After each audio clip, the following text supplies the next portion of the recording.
Ça va être compliqué de passer derrière Patrick Roussel, je vais être beaucoup moins marrant en fait. Donc l'objectif, la mission confiée, c'était de développer une plateforme qui soit réutilisable par la majorité des enseignants et qui colle au mieux au référentiel, au nouveau référentiel du BTS. À l'intérieur de la plateforme, j'ai prévu des applications qui seraient transversales, c'est-à-dire des applications qui ne vont pas être utilisées comme une spécialité NDRC, mais qui peuvent être utilisées dans tous les BTS. Voilà, les applications transversales, on va y retrouver, donc tout est ciblé, hein, évidemment, comme c'était indiqué, toutes ces applications sont bien ciblées sur l'enseignement.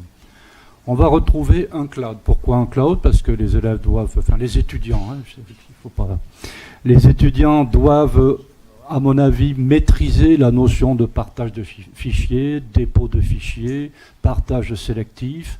Donc le cloud est nécessaire pour mettre en œuvre ces compétences. Je vous présente vite fait toutes les applications. Ensuite, on rentrera dans les applications pour que vous ayez un aperçu, hein, que ce soit un peu plus visible.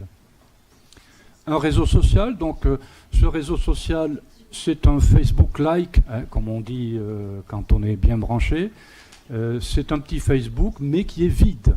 Donc c'est la communauté BTS avec les enseignants, les étudiants qui vont nourrir ce réseau social. Par expérience pédagogique, ça prend très très bien, parce que là, vous n'avez aucun tutoriel à faire pour les élèves. Hein. Ils savent s'en servir tout de suite. Pour les enseignants, les étudiants, pardon.